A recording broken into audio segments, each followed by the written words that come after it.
या तो मिनिस्टर का जोर नहीं चल रहा, या तो मिनिस्टर नालायक है, या फिर ब्यूरोक्रेसी आपकी बात नहीं मना रही। 6th सेशन में आपके पास आंसर ही नहीं है कि ये मुल्क कल को आप मुझसे लिखवा लें। आपने आज जो काश्तकार का हशर किया है, कल आपको वीट इंपोर्ट करनी पड़ेगी। अब सवाल ये है वो कौन सी ऐसी चीज है कि इतनी बड़ी ताकत को हाथ लगाना जो है, उससे हाथ भी जल रहे हैं, जबान भी जल रही है, टांगे की भी कांप रही हैं, और सबसे बढ़कर ये कि कोएलिशन पार्टनर्स की फिर भी मैं करेज को सलाम करता हूं। पीपल्स पार्टी जरा अपने आप को थोड़ा सा हिलाए तो मेरे ख्याल में बहुत कुछ हो सकता है। अदरवाइज मिनिस्टर साहब, I believe you have given up. Thank you. बिस्मिल्लाहिर्रहमानिर्रहीम। नई असेंबली फ्लोर पे आजम नज़ीर तारड़ जो है इंतहाई मुश्किल में फंस गए। जरताज गुल हो, हिना रबानी खर हो, शहरियार आफरीदी, सब के सब जो है आजम नज़ीर तारड़ पे चढ़ दौड़े। आजम नज़ीर तारड़ को मुंह छुपाने की जगह ना मिली। हम आपको पहले ये मुकम्मल वीडियो दिखाते हैं और फिर इस पे बात करते हैं। हमारे चैनल को सब्सक्राइब कर लें और बेल आइकन को भी प्रेस कर दें। सर अगर रिस्पेक्ट करनी है, आप मेरे लिए बहुत ऑनरेबल हैं सर। ये 6th सेशन है, टोटल 46 स्टार्ट क्वेश्चन है। अभी सर एजाजुल हक साहब के क्वेश्चन के बाद तमाम का आप देखें सर 22 के आंसर्स ही नहीं है, स्टार क्वेश्चंस के आंसर्स ही है, replied not received, replied not received. तो सर लॉ मिनिस्टर साहब बता दें कि हम जो 1.5 लाख वोट लेकर आते हैं, अगर हमारे सवालों का ही जवाब आपने नहीं देना, या तो मिनिस्टर का जोर नहीं चल रहा, या तो मिनिस्टर नालायक है, या फिर ब्यूरोक्रेसी आपकी बात नहीं मना रही। 6th सेशन में आपके पास आंसर ही नहीं है। 22 out of 46 sir, there is no answer. Mister Speaker, जैसा कि आप जानते हैं हम में से काफ़ी लोग देही इलाकों से आते हैं। हमारा सवाल सिर्फ सिंपल है, आपके यहाँ पे जो लोग बैठे हैं इनमें से कई लोग गंदम पे ज़्यादा इन्हसार नहीं करते, लेकिन जो आपका आम काश्तकार है वो सब्सिस्टेंस फार्मिंग का सबसे पहली चीज़ वो गंदम उगाता है। आज उसको हुकूमत पाकिस्तान ने मुजफ्फरगढ़ में काश्तकार को, या बेशक सिंध में काश्तकार को, या पख्तूनख्वा में काश्तकार को एक मैसेज दिया है, और ये दिया है कि हुकूमत पाकिस्तान आपका पूरा वसाइल भी जितने आपने खर्च किए उतना भी आपको रेट देने के लिए तैयार नहीं है। ठीक है जी। तो हम यहाँ सब्सिडी की बात नहीं कर रहे, हम एक ये देखने की बात कर रहे हैं कि आप देखें कि फर्टिलाइजर की प्राइसेस क्या हैं, बिजली की प्राइसेस में भी आप सब्सिडी नहीं देते। आप किस तरह एक्सपेक्ट कर सकते हैं ये सेल्फ सब्सिस्टेंस को छोड़े कि ये मुल्क कल को आप मुझसे लिखवा लें। आपने आज जो काश्तकार का हशर किया है, कल आपको वीट इंपोर्ट करनी पड़ेगी और आप सब्सिडाइज करोगे यूक्रेनी फार्मर को और बाकी जगहों के फार्मर को और अपने फार्मर को अपने में। सब कंसेंसस है इस हाउस में कि ये बड़ा इम्पोर्टेंट इशू है और किसान जो है पाकिस्तान की बुनियाद है, और उनको इज्जत देना, उनके मसाइल हल करना, बज़ाहिर जो इस वक्त कंसेंसस है वो यही बता रहा है कि वो प्रायोरिटी नंबर 1 है। इसीलिए आपने क्वेश्चन आवर को भी, बाकी क्वेश्चंस को डेफर किया। कोएलिशन पार्टनर्स जो हैं वो भी इस पे एम्फेसाइज कर रहे हैं, मिनिस्टर साहब भी इस पे एम्फेसाइज कर रहे हैं। अब सवाल ये है वो कौन सी ऐसी चीज है कि इतनी बड़ी ताकत को हाथ लगाना जो है, उससे हाथ भी जल रहे हैं, जबान भी जल रही है, टांगे की भी कांप रही हैं, और सबसे बढ़कर ये कि कोएलिशन पार्टनर्स की फिर भी मैं करेज को सलाम करता हूं।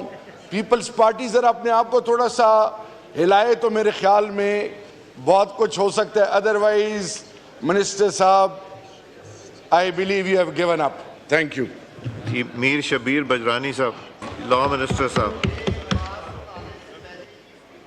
चैम्बर में हो चुकी है, ये हाउस को भी वेल इन्फॉर्म्ड होना चाहिए। मैं ये बात सामने रखना चाहता था। एक तो अभी हाउस ने डिसाइड किया कि क्योंकि गंदम वाला मसला ज़्यादा संजीदा है तो हम बाकी सवाल छोड़े, वरना जो रेलवे के और इंडस्ट्रीज़ के सवालों के जवाबात या दीगर भी जो जवाबात हैं वो हमारे तैयार थे।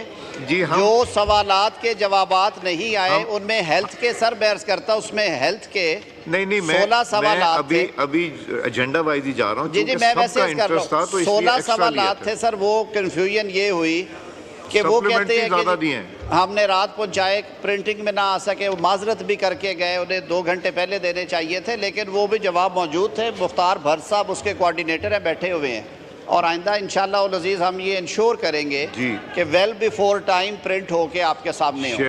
आजम साहब, सवाल क्योंकि इतना तफसील के साथ था, मैं कोशिश करूंगा कि जो इंसेंटिव्स अब देखें, मैंने जो पहले बड़ा तफसील से ये एक्सप्लेन किया वो कि मेरा सब्जेक्ट नहीं है, लेकिन बतौर काश्तकार के मैं ख़ुद समझता हूँ कि ये एक बड़ा संजीदा मसला है और हमें फूड सिक्योरिटी के हवाले से फ्यूचर प्लानिंग के लिए अभी से काम करना है, और वो जो कॉन्फिडेंस शैटर हुआ है उसको रीगेन करने के लिए जो पॉजिटिव स्टेप्स हैं वो लेने हैं। इस बजट में भी आपको नज़र आएगा और गवर्नमेंट पॉलिसी में भी, फेडरल लेवल पे भी, और हम बियॉन्ड दैट सूबों के साथ राब्ते में हैं, उन्हें परसुएड कर रहे हैं। हमारा जीडीपी का बड़ा मेजर शेयर है ज़राअत का, इसमें तकरीबन 23% है जी, 22.9% जो जीडीपी का शेयर वो हमारा एग्रीकल्चर से आता है, और रोज़गार में जो इसका हिस्सा है वो तकरीबन 37.4% है। तो इन चीज़ों को सामने रखते हुए हम बिलाशुबा हमें अंदाज़ा है कि हमने आगे क्या करना है। कुछ चीज़ें जो अभी फौरी तौर पे इस दफ़ा लॉन्च की जा रही हैं और वो वाक़तन हो रही हैं, वो पॉलिसी स्टेटमेंट्स नहीं हैं, ये इफेक्टिवली हो रही हैं। पहला तो था उसमें सीड, क्योंकि हमारी यील्ड का बड़ा इशू है जी, तो क्वालिटी सीड देने के लिए अब कंपनीज़ को पाबंद किया गया है। ट्रैक एंड ट्रेस सिस्टम से कोड है वहाँ पे, और आप 8662 के ऊपर उसको कोड भेज के कंफर्म कर सकते हैं कि आपका सीड जो है वो कहीं नकली तो नहीं है, उसमें कोई ख़राबी तो नहीं है। ज़राई इस्तेमाल के लिए बड़ी देर से ड्रोन्स के इस्तेमाल की बात हो रही थी, उस पर कानून साजी तकरीबन फ़ाइनल है जी। National seed development regulatory authority का क़याम हो चुका है। कैनबिस कंट्रोल के हवाले से जो उसकी अथॉरिटी है वो जा चुकी है। इसी तरह चोलिस्तान में जो काबिल काश्त रकबे में इजाफे के लिए चीज़ें हैं वो सारा किया है जी, वो तकरीबन लाखों एकड़ अराजी जो है उसको किया जा रहा है। और जैसे मैंने पहले अर्ज़ किया कि स्टेट बैंक की जो शेड्यूल्ड बैंक्स की और गवर्नमेंट बैंक्स की जो एलोकेशन है वो बढ़ाई गई है, वो 2250 अरब पे लेके गए हैं। इसके अलावा जो सब्सिडीज़ हैं वो प्रोविंशियल और फेडरल गवर्नमेंट आपको बजट्स में नज़र आ जाएंगी कि उनका अच्छा खासा शेयर है। तो ये मिलजुल के ही होना है जी। जो मौशी चैलेंजेस है सिर्फ पाकिस्तान को नहीं है, खित्ते की हर तरफ यही सूरत हाल है।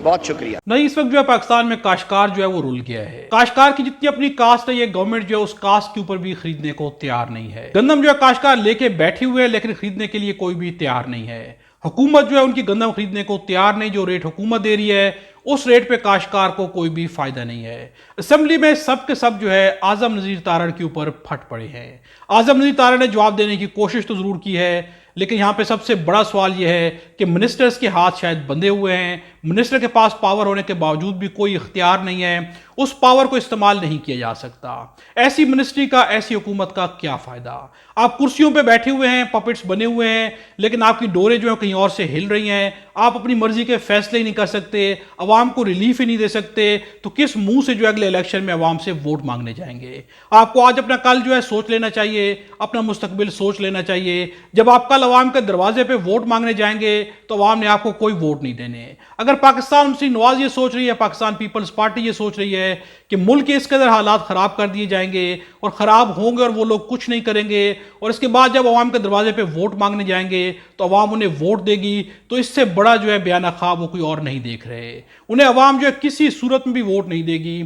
जब अवाम जो उन्हें इससे पहले ही मुस्तरद कर चुकी है, और उसके बाद जिस तरह अवाम के साथ अब किया जा रहा है, तो उसकी बदतरीन मिसाल है। जब पहले कुछ नहीं मिला तो अब किस मुंह से जो है ये किसी से वोट मांगने जाएंगे, या अवाम जो है किस भरोसे के ऊपर इन लोगों को वोट देगी। इन्हें पहले भी मैंडेट नहीं मिला, मैंडेट चोरी करके जो है इक़्तिदार की कुर्सी पे बैठे हुए हैं। मैंडेट चोरी करने के बाद इनसे कुछ भी नहीं हो पा रहा, चूंकि इनके पास ताकत नहीं है। अगर इनके पास अवामी मैंडेट होता तो ताकतवर इन्हें ताकत का कुछ ना कुछ इख्तियार जरूर देते, अपनी मर्जी से फैसला करने का इख्तियार जरूर देते, लेकिन चूंकि इन लोगों के पास मैंडेट ही नहीं है, इसलिए इनकी कोई हैसियत ही नहीं है। कोई भी फैसला अवाम के हक में अपनी मर्जी से नहीं कर सकते। ऐसे इक़्तिदार का क्या फायदा कि आपने सिर्फ कुर्सी पे बैठना है, शो करना है और उसके बाद जो इक़्तिदार छोड़ देना है। इसमें आपने लिया क्या? अवाम की नफरत ली। क्या अवाम आपको वोट देगी? अवाम आपको हरगिज़ वोट नहीं देगी। आपको अपनी आंखें जो है खोल लेनी चाहिए। चूंकि अवाम ने अपनी आंखें जो है खोल ली हैं, और खुली आंखों से जब आपकी तरफ अवाम देखती है तो आपका वही चेहरा नजर आता है